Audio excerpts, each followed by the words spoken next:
Olá, olá meus amigos, de volta aqui à playlist de resenha de livro, né? Fazia tempo que eu não gravava nada, estava estudando questões de magistratura. Hoje eu quero resenhar esse livrinho aqui com vocês, ó.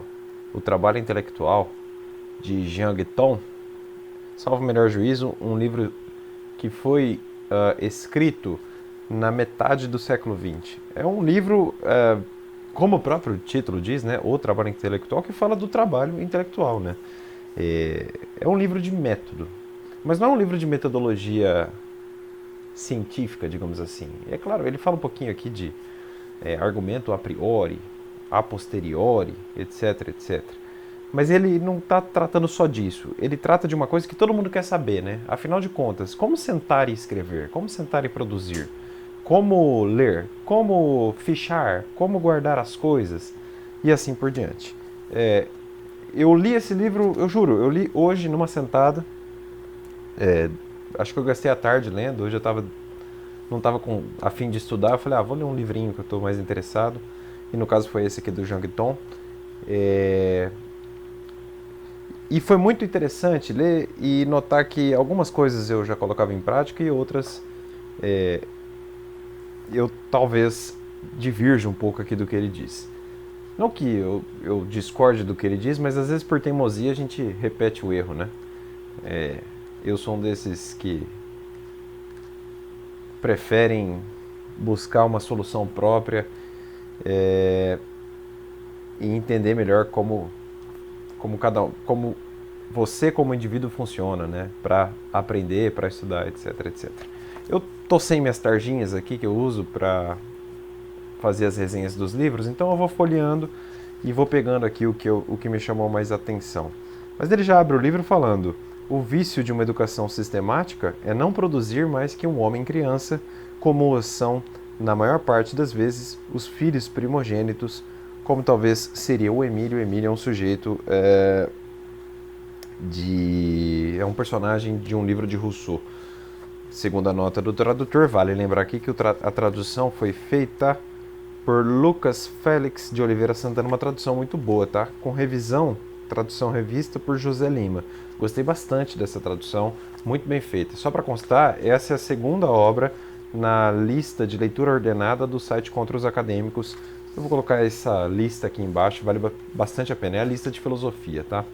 Logo adiante ele diz: o trabalho intelectual exige duas qualidades contrárias. A luta contra a dispersão, o que só é possível concentrando-se, mas também um certo desprendimento em relação a esse trabalho, pois o espírito deve alcançar a sua altura, deve ser mantido acima da sua obra. O que ele está dizendo aqui é o seguinte: olha, não é um trabalho, como eu posso dizer assim, não é um trabalho sufocante, mas também não deixa de ser um trabalho de fôlego.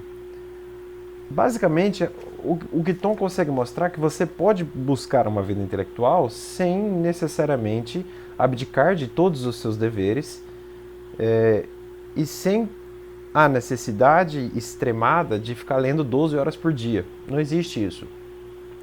Na verdade, ele não chega a fazer essa sugestão, mas nas entrelinhas ele deixa entender que você pode buscar uma ampliação do seu alcance intelectual com 2 horas por dia, né? Desde que você se organize e desde que você utilize o melhor tempo do seu dia para aprender, para estudar, para beber das melhores fontes. Sobre as melhores fontes eu vou falar daqui a pouco, tem até as anotações aqui que eu fiz no livro. E é engraçado que ele abre um tópico aqui chamado o trabalho do artista, e ele fala assim: seria proveitoso para nós intelectuais considerar o trabalho do artista. Os estudantes ignoram-no, e a razão dessa ignorância está no fato de a pedagogia tratar precisamente de anular na criança o gosto pelo trabalho artístico, um exercício aparentemente desordenado, para que aprenda os horários, as regras, os bons hábitos. Mas, quando se chega à idade adulta, é bom conhecer outras maneiras de trabalhar, diferentes das que caracterizam as aulas da escola e da infância. É mais ou menos assim, aquela coisa de... Sabe aquelas tias da educação infantil que te ensinaram, talvez, a escrever assim: não, primeiro você coloca o tópico aqui e pula uma linha, e o parágrafo tem que ser um dedo. Talvez chegue um momento, em algumas pessoas, né? Chega um momento que você tem que se despregar disso e começar a entender que a coisa tem que fluir com maior discricionariedade. Muita gente vem conversar comigo pedindo dicas de estudo e eu falo: olha, não monte nada para mais de uma semana. porque você vai se frustrar. Não adianta, compromissos surgem, tarefas aparecem. Você não consegue manter um ritmo de um ano completamente completamente agendado, né? Completamente assim, como se você tivesse slots dentro de um ano previamente preenchidos, que esvaziam a sua discricionariedade e, portanto, esvaziam as sutilezas do seu dia a dia. E aí, 2 dias que você não consegue seguir o que você havia sonhado, porque é um sonho mesmo, você desanima e larga tudo. Então é melhor você ter uma forma de se despregar dessas formalidades e de simplesmente fazer disso um prazer e daí surgir um hábito. Né? É um hábito. Eu deletei o Facebook, eu tenho só Instagram, uso muito pouco também.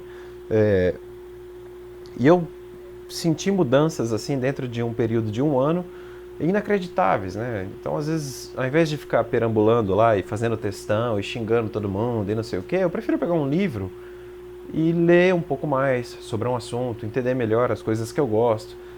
Quando eu estou cansado do direito, procuro estudar um pouco de filosofia, às vezes até um pouco de psicologia.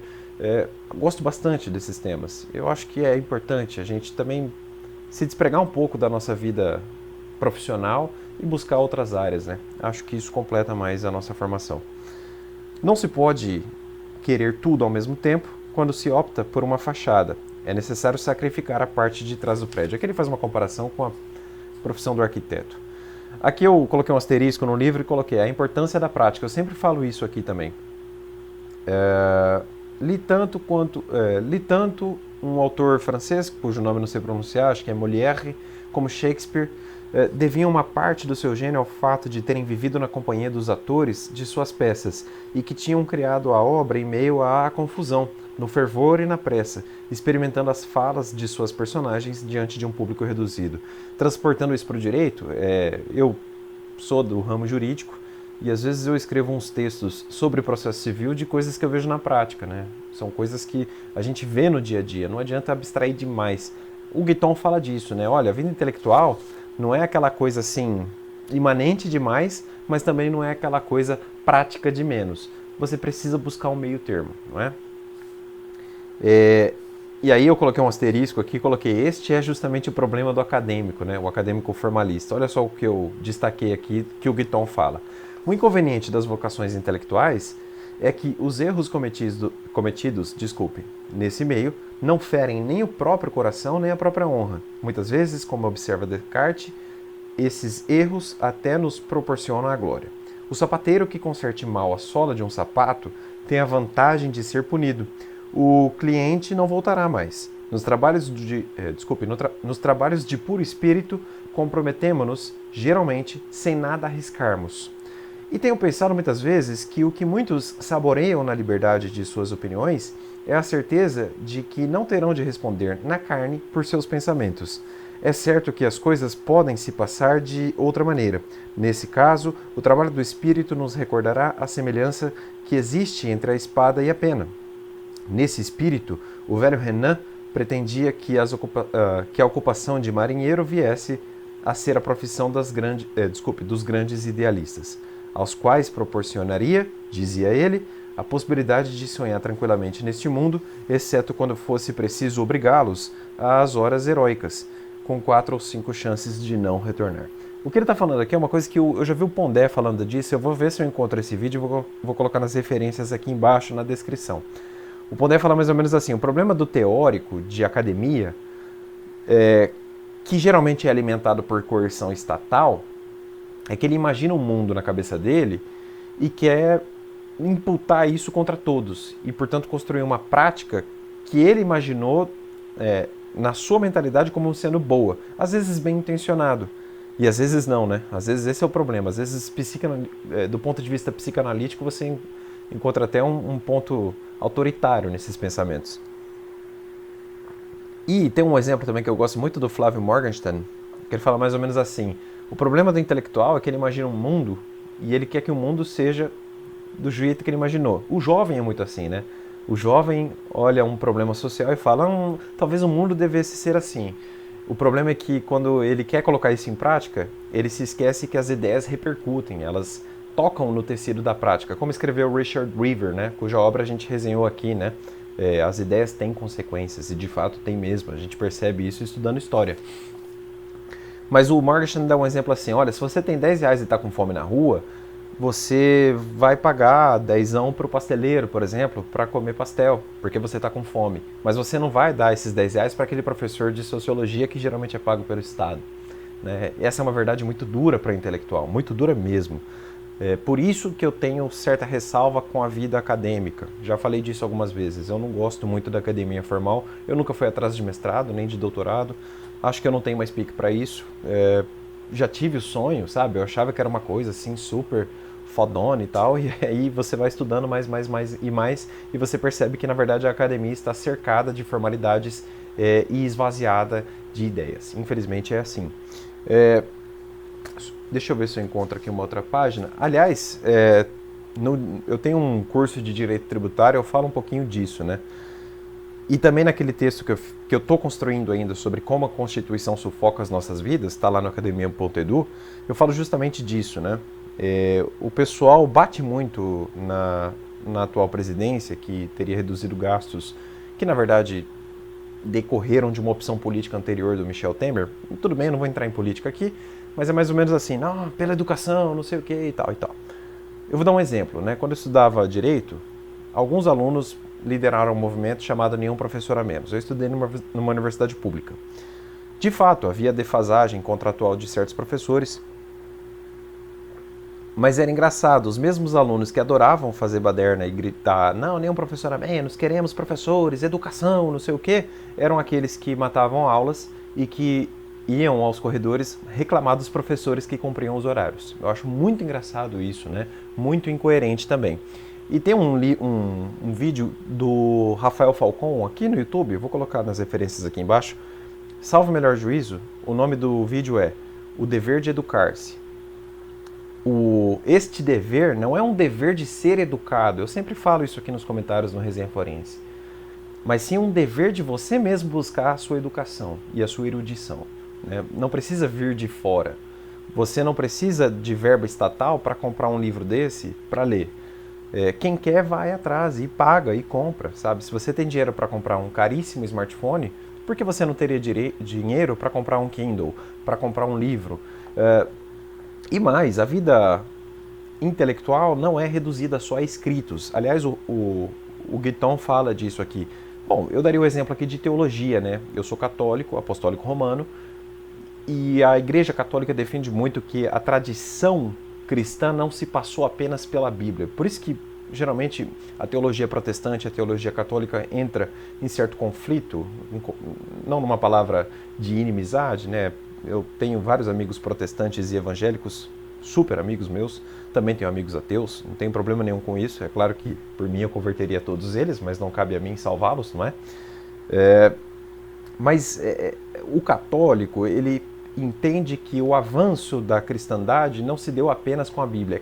É claro que a Bíblia é importante, mas existe uma tradição oral que não pode ser menoscabada. É por isso que os santos importam muito à Igreja Católica.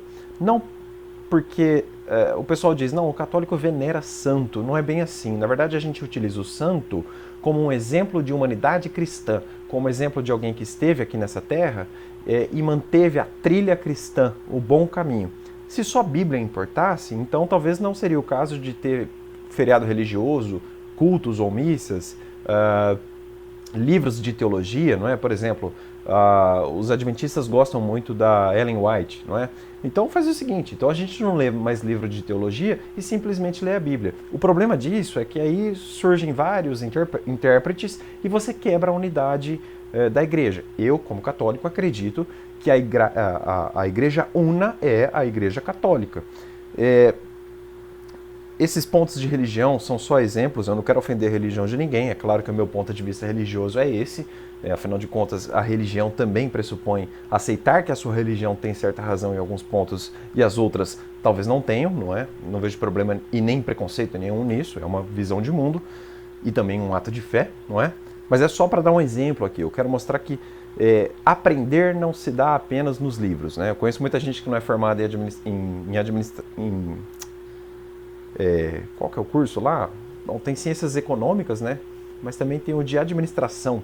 Isso, administração. Muita gente que não é formada em administração e toca em grandes empresas, tendo, sei lá, ensino médio, sabe? Aquela coisa assim, sabe aquele seu avô analfabeto que teve uma mecânica e se deu super bem? Então, coloca um sujeito da academia, muitas vezes ele não vai conseguir. É esse ponto que eu quero falar, que eu quero dar aqui de exemplo e que é dado de exemplo pelo Guiton, né? Tem coisas que a vida ensina e não a academia. Esse é o ponto. Por isso que eu acho que esse negócio de defender a educação e tal, por coerção estatal, que é justamente o que acontece, eu acho que o caminho não é por aí. Essa é a minha humilde opinião. Aí ele fala aqui uma coisa interessante, né? A Golden Rule, regra de ouro. Olha só o que ele fala. Causa espanto quando convivemos com monges, padres e oficiais, ver a extrema liberdade de seus pensamentos nos assuntos sobre os quais fizeram profissão de fé. Quando alguém professa algo, fica mais à vontade para distinguir com o coração desapaixonado e sereno o que falta à causa. Isso é muito interessante, né? Por exemplo, eu fiz uma defesa aqui da visão teológica da Igreja Católica. Às vezes eu vejo discussões assim, o sujeito fala de religião, aí logo brada alguém, mas o Estado é laico, coisa e tal. Sobre o Estado laico, eu acho que falta um estudo mais aprofundado disso por aí. Eu vou colocar uma referência aqui embaixo do Flávio Morgenstern, que cita o Eric Voegelin, que nessa parte vai super bem, né? Por que você não pode falar de religião, né? Por que a secularização é tão melhor assim que a religião? Será que a secularização não está sendo autoritária? Aliás, será que o sentido de laicidade é justamente esse, é de que você não pode usar o argumento religioso para defender uma ideia? Acho que esse ponto de interrogação deve ficar aqui no vídeo. Aí tem uma frase em inglês aqui, que é um poema de James Kenneth Stephen, tá? Ele fala assim, é citado pelo nosso autor, o Jean Guiton. To find out what you cannot do, and then to go and do it. There lies the golden rule. A tradução, feita pelo próprio tradutor, é descobrir o que você não consegue fazer, então ir a fazê-lo, eis aí a regra de ouro. O que Guiton quer dizer aqui é o seguinte, olha, se há algo que você ainda não conseguiu desenvolver, uma potencialidade, uma língua a aprender, por exemplo, tente ir, vá atrás. Depois eu coloquei aqui um asterisco falando de costume como fonte jurídica. Eu gosto muito de direito. Às vezes eu sinto Santo Tomás de Aquino e mostro como como o costume como fonte positiva do direito é menoscabado entre os manuais por aí, né? Ninguém fala, por exemplo, sobre o costume no direito processual. Salvo melhor juízo, vi uma tese de doutorado esses dias, eu vou atrás. Mas olha só, há no direito uma fonte de experiência capaz de formar a razão e a de iniciar no que é a justiça, não é verdade? Se os franceses carecem de senso cívico, isso é devido talvez a nunca se lhes ter dito nada nas primeiras idades sobre o que deveriam entender-se por direito. E aqui entra uma série de coisas, né? Justnaturalismo, psicanálise, por que uma pessoa é mais ou menos capaz de abranger algumas regras, sentir remorso. Esse ponto ainda é pouco explorado no direito, é um assunto interessante. E aí ele fala, né, a diferença entre o adulto e o jovem, ele critica muitos jovens aqui que querem se aventurar a palpitar, né, o famoso palpiteiro, que o site do Contra os Acadêmicos tira certo sarro, né, mas ele fala, a diferença entre o adulto e o jovem consiste em que este não possui o poder de interrogar que apenas o menino Jesus teve perante os doutores. Frase genial. Vamos ver. Aqui ó, ele fala do meio termo, né, como o intelectual não se pode entrar na onda imanentista, principalmente uma onda imanentista política, a política do momento, aquela coisa militante e chata que é muito impregnada na academia, né?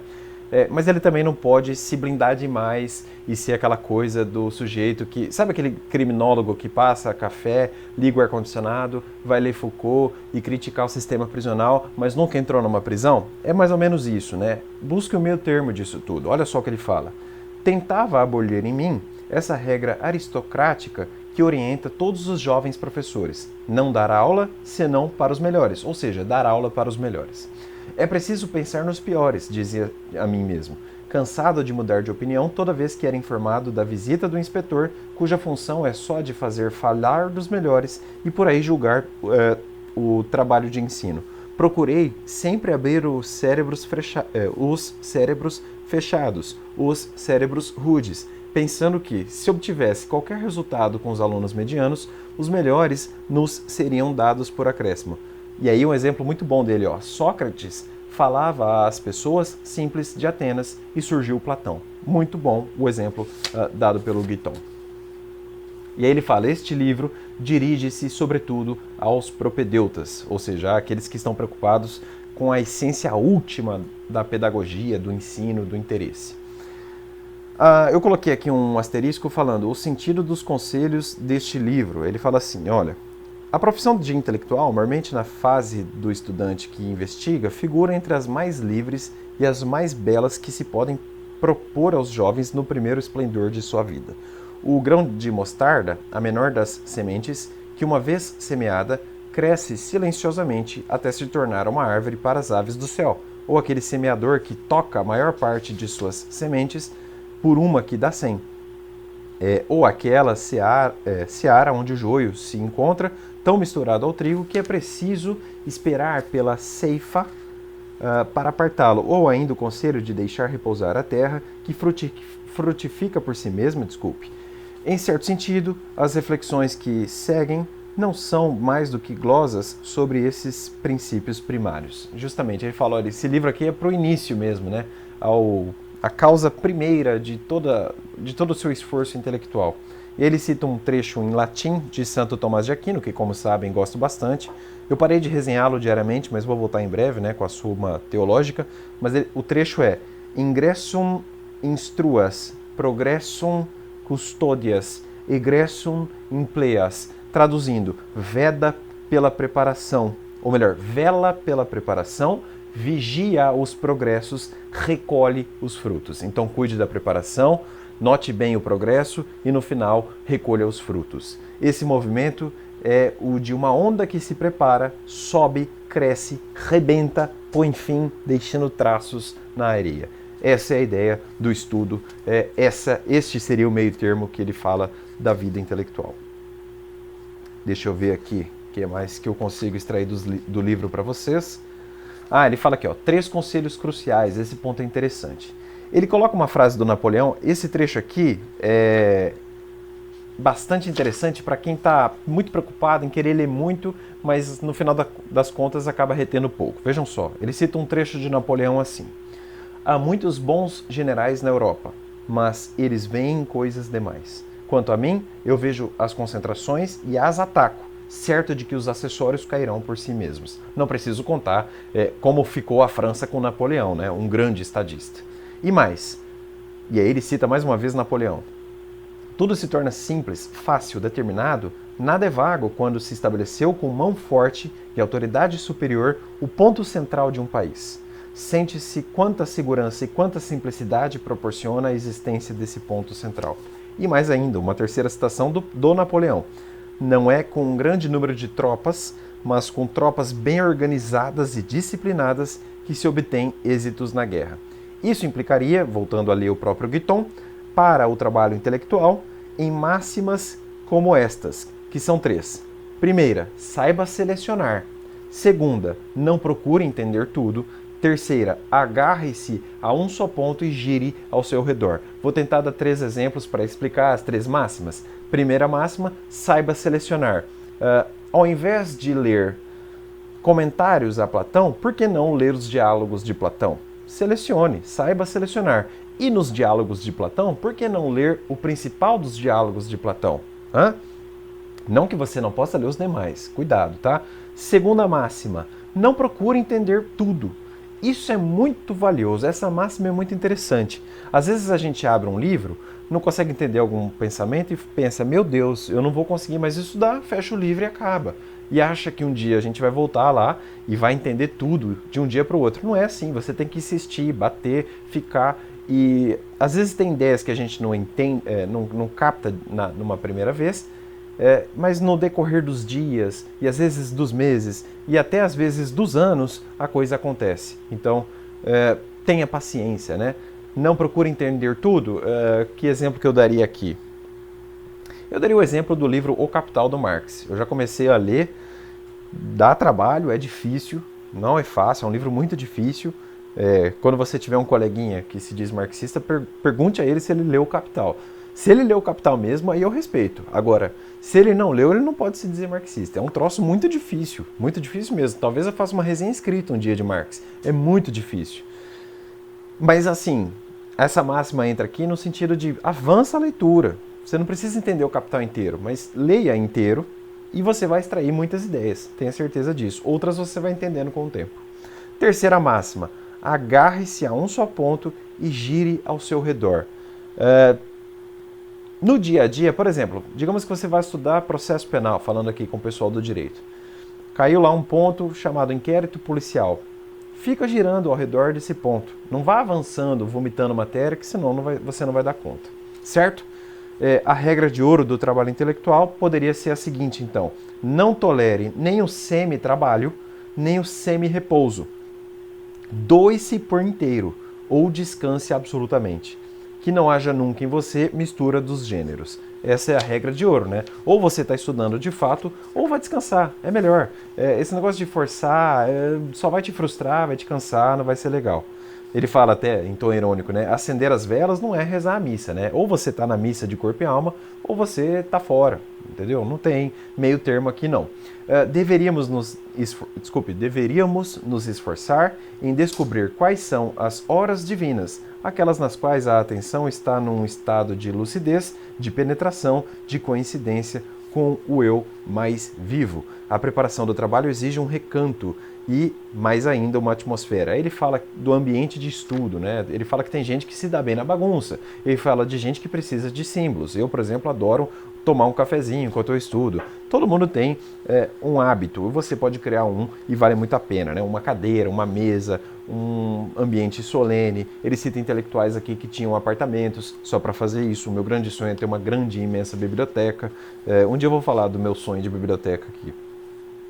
Aí ele fala também do papel do rascunho, né? Ele aconselha todos a terem um diário. Não um diário para falar coisas, às vezes até para falar de coisas mundanas, mas para falar das suas ideias.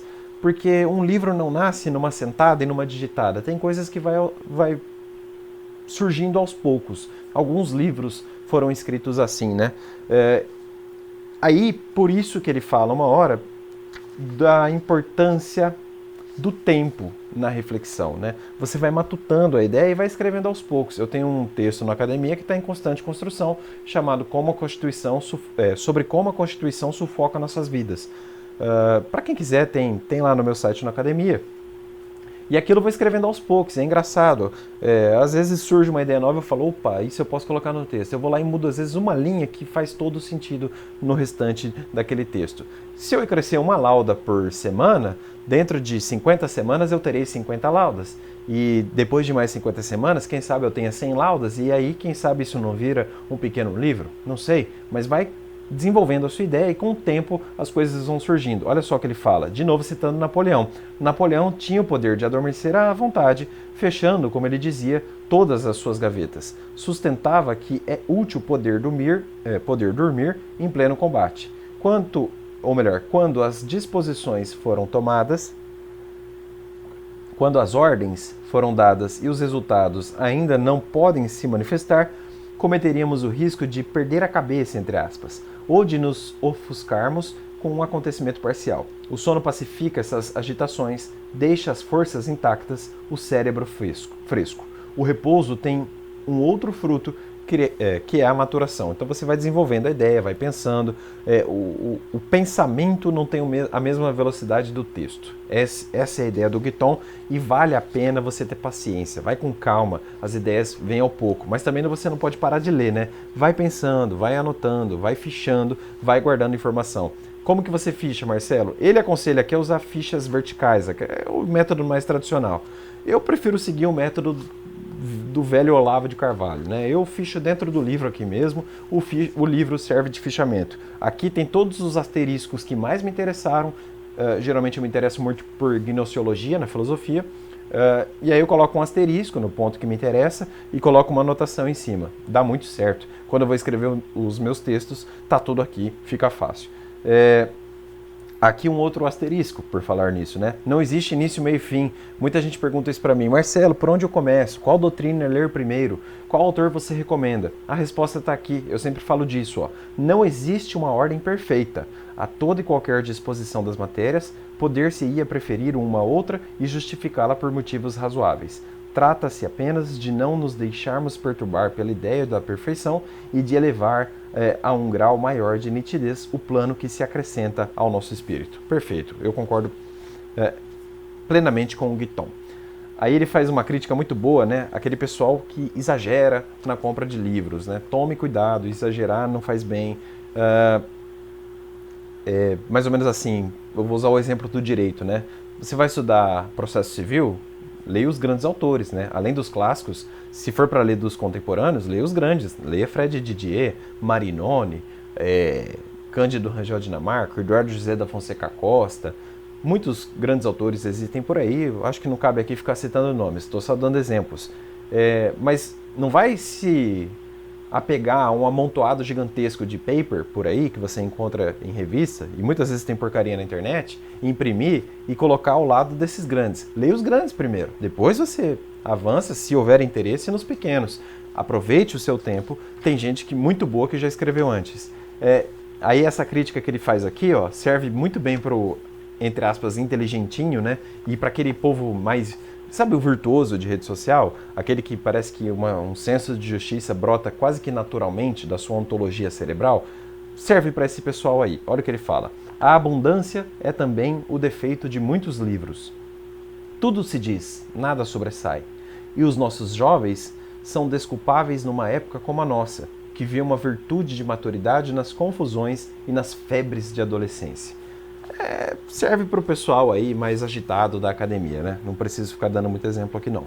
Assim, o trabalho que se deve aconselhar à juventude não consiste só em recolher ideias ou informações e amontoar frases sobre frases, mas, ao contrário, em escolher uma ideia e desenvolvê-la como um tecido completamente. Era esse trabalho que outrora ensinava a retórica e, sem dúvida, imiscuía-se nela muita pedantaria e obscuridade. Estaria ela, no fundo, desprovida de razão? Vamos seguir aqui, eu vou dar uma pulada, porque senão eu não vou acabar nunca resenhando o livro. E vocês têm que comprar o livro, tá? Da editora Quirion. A importância de memorizar, um trecho interessante. Uma vez, fazendo retiro em alguma cela, encontrei em cima da mesa um caderno de papel branco, onde estavam impressas estas palavras do Evangelho. Recolhei os pedaços que sobraram para que nada se perca. Ele citou aqui João 6,12. Assim falou Jesus após a multiplicação dos pães. Aí ele fala, olha, um exegeta teólogo pode interpretar assim o assado, mas na verdade há um guia espiritual aqui. Ou seja, que tal texto é rico de sentido para guiar o trabalho do Espírito. Isso é bastante claro. Depois da iluminação, sempre passageira, é preciso reunir os fragmentos. Este seria o sentido deste trecho bíblico. Seria um sentido muito bonito, portanto, né? Depois da revelação divina, é hora de reunir o que mais interessa. E aí ele parte para outro exemplo religioso, né? Os hebreus, durante os 20 séculos que prepararam a nossa era, fizeram outra coisa além de recordar? Não, né? Eles exerceram o papel da memória. A sua oração consistia muitas vezes em relembrar a sua história, trágica e maravilhosa. Jacó pensava em Deus, lembrando-se de Deus na história de Isaac e de Abraão. Deus tinha se deixado ver nos incidentes dos patriarcas e singularmente no momento da vocação e da morte. Newman dizia que Cristo manifesta-se pela operação da memória. Por isso que a tradição me parece muito importante em questões teológicas. Deixa eu avançar aqui. Tem muita coisa interessante nesse livro. Eu não vou dar conta de ler tudo aqui não, pessoal. Ele fala de estilos de estudo, de retórica, de argumentação. Deixa eu ver se tem alguma coisa mais interessante aqui na segunda metade do livro. Aqui ó, isso é muito interessante. Espera aí. Tem duas coisas interessantes, eu vou ver se eu escolho uma. Aqui. eu coloquei um asterisco e coloquei assim: por isso erram os defensores do assim chamado preconceito linguístico, né? Tese que eu discordo, né? Prefiro ficar com o conservadorismo do Nogué. Mas olha o que ele fala: a condição exigida para ser original é a de saber bem uma linguagem, quer dizer, ter-se apropriado de estruturas antigas. Eis aí porque toda a instrução clássica, e até mesmo formal, obriga muitas vezes o aluno a aprender sem compreender. O ensino, enfim, que se destina apenas à memória auditiva. E certamente também se deve despertar as sensações, formar a iniciativa, ajudar a tocar as coisas mesmas, mas seria preciso que a criança fosse um gênio juvenil para adivinhar que o exercício mais útil é aquele que mais a apavora, aprender de cor. No entanto, se o filho do homem não tem uma ou duas línguas à sua disposição, mais tarde não desfrutará do mundo. Será como um cego, porque possuirá as coisas sem possuir o verbo, que é a luz das coisas. Ele colocou o verbo com V maiúsculo, referindo-se evidentemente ao trecho bíblico e à teologia segundo a qual e assim se fez, né, em Gênesis, né, e com a palavra o Senhor criou o universo. Isso é muito interessante porque às vezes eu vejo o pessoal menoscabando a norma culta da gramática e aí é um desastre na hora de escrever, né? Por isso que tem muita gente escrevendo mal. E se você escreve mal, a mensagem é mal passada. Se a mensagem é mal passada, você não consegue manter uma tradição. Se você não consegue manter uma tradição, você não consegue manter uma nação e assim por diante. Aí ele coloca outra coisa muito interessante, essa sim muito interessante, que é o problema de começar, entre aspas, né? Muita gente fala: Marcelo, como que você produz? Como é que você começa? Não é? Qual que é a primeira linha? Tem gente que sofre com isso. É por isso que ele dá o conselho aqui de ir anotando as suas ideias. Depois fica, não é uma questão de começar, mas sim de organizar. Olha como você muda o verbo, né? A preocupação não é começar, a preocupação é organizar as suas ideias já materialmente postas no papel. E ele fala: nada é mais difícil que começar. É verdade, eu concordo com vocês. Às vezes a primeira linha do texto é mais difícil, né? E é a que mais dá preguiça. Já não me espanta que jamais tenham me ensinado os começos. Em todas as coisas, a ideia de começar promove uma certa angústia, ele não nega isso. Depois, uma certa preguiça. E, enfim, o orgulho ou o desespero. É preciso evitar, a todo custo, a ideia de que se vai começar. É preferível continuar ou recomeçar, né? Mudar o sentido da palavra e, portanto, parar de ter medo dela. Se para o escritor que se corrige o grande esforço vem após o primeiro jato, para aquele que improvisa o esforço coloca-se antes do instante de escrever. É uma frase aqui de Jean Prévost, acho que fala assim, é um sujeito francês aparentemente, se não for belga. Vamos ver se tem outra coisa interessante aqui. Aqui ó, para defender uma ideia, o asterisco aqui que eu fiz. É necessário que o bom escritor seja comum e, no entanto, raro, monótono e surpreendente, constante e, por vezes, abrupto. Ou seja, não tenha medo de defender a sua ideia. Você pode ser polido, educado, mas às vezes é bom dar uma pancada. Não para bater na pessoa, mas para bater numa ideia que você discorda e para defender uma ideia que você concorda. Não tem problema nenhum nisso. Seja educado, não use argumento ad hominem, não pega muito bem, e vai com calma. Mas seja direto e franco com o seu, entre aspas, adversário. É o mesmo que dizer que é necessário imitar a natureza, que se nos apresenta com seus dois temperamentos, de ser simples, sólida, firme e, todavia, de fazer aparecer, após uma curva na estrada, algo admirável. É mais ou menos isso o que ele quer fazer. Por isso que essa escrita é natural, não é? Acho que eu vou encerrar por aqui, pessoal. Eu recomendo que vocês comprem um livro. Na verdade, eu recomendo que sigam a lista lá do Contra os Acadêmicos. Fazia tempo que eu não gravava uma resenha, né? Na verdade, eu estou terminando um outro livro aqui do Roger Scruton, né? O que é conservadorismo. E eu volto em breve. Talvez essa semana eu já termine o livro e grave. É que esse aqui eu li muito rápido mesmo. Gostei bastante dele. E é isso aí. Eu estava com saudade de fazer resenha. Estou menos ocupado agora. Pessoal, abraço forte, até mais. Fiquem à vontade para comentar e divulguem o canal aí para os seus amigos. Tchau, pessoal, até mais.